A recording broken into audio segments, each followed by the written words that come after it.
Okay. Today I want to talk a little bit about pursuing the mind of Christ. I want to start off in Philippians chapter 4, verses 4 through 9. This is what the Apostle Paul says. Rejoice in the Lord always. I will say it again, rejoice. Let your gentleness be evident to all. The Lord is near. Do not be anxious about anything, but in every situation, by prayer and petition, with thanksgiving, present your requests with God. And the peace of God, which transcends all understanding, will guard your hearts and your minds in Jesus Christ. Finally, brothers and sisters, whatever is true, whatever is noble, whatever is pure, whatever is admirable, if anything is excellent or praiseworthy, think about such things. Whatever you have learned, received, or heard from me, or seen in me, put into practice, and the God of peace will be with you. For my first point, I want to start off by saying it is a choice to rejoice. When Paul was writing the scripture, he was writing this to a church in Philippi from prison.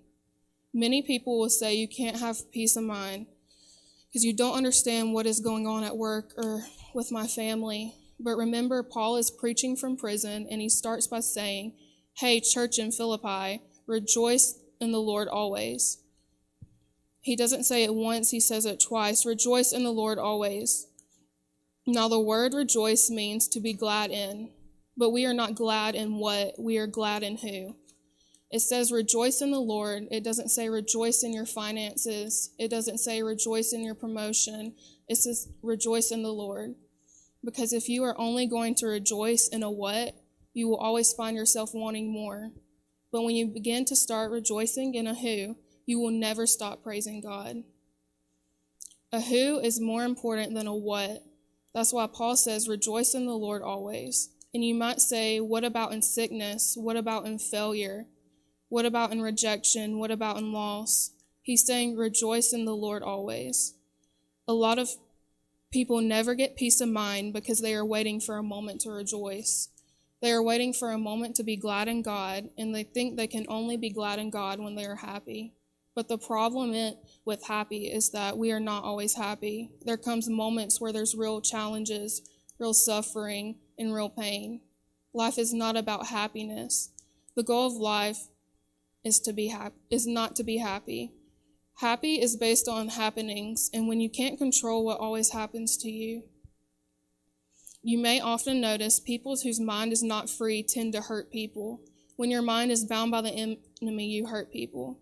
What's amazing, though, is that when you start to rejoice in the Lord always, the result is that you become gentle with people. Gentleness is not a sign of weakness. Gentleness is a sign that somebody knows how to control their strength. You may often notice that the people you are most vulnerable with, we tend to hurt them because we may be anxious, but before you know it, we hurt them. And it doesn't bring us any more peace, it causes more worry. But Paul is saying, when you rejoice in the Lord always, the result is that you become gentle towards those around you, and it starts to fix your horizontal relationships with other people. I want to end off on Philippians 4, verse 9. It says, whatever you have learned or received or heard from me or seen from me, put into practice, and the God of peace will be with you. He's saying because the God of peace who starts this peace is the same God who wants to sustain this peace.